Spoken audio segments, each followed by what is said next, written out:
Volume 1, Part 2, Chapter 1 of Democracy in America is called How One Can Say Strictly That in the United States the People Govern. Tocqueville proposes to analyze the American people with an attention to behavior and cause and effect. He says the majority governs in the name of the people. In Chapter 2, on parties in the United States, Tocqueville believes parties to be an evil inherent in free governments.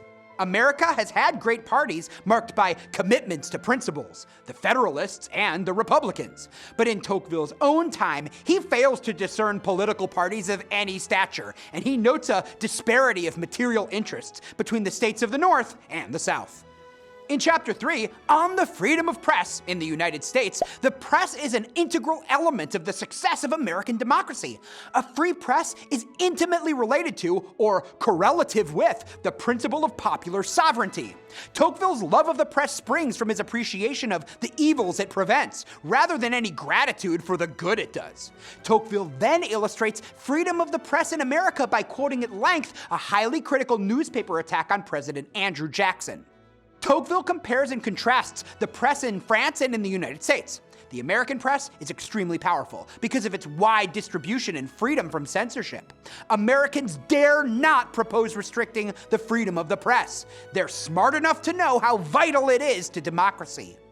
In Chapter 4, on political association in the United States, Tocqueville sees political association as closely allied to freedom of the press in the functioning of popular sovereignty in government. The First Amendment to the Constitution provides for the people's freedom to assemble peaceably. In America, the unlimited freedom to associate for political goals strikes contrastingly with the situation in Europe, where such associations had often led to violence rather than conventions with speakers, and such rights are often restricted.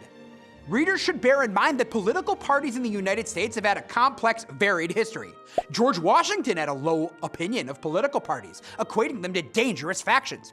Readers should also note that in other parts of his work, Tocqueville uses the word association to mean voluntary group, a much broader social aggregation of people who support a specific cause or goal that is not necessarily political.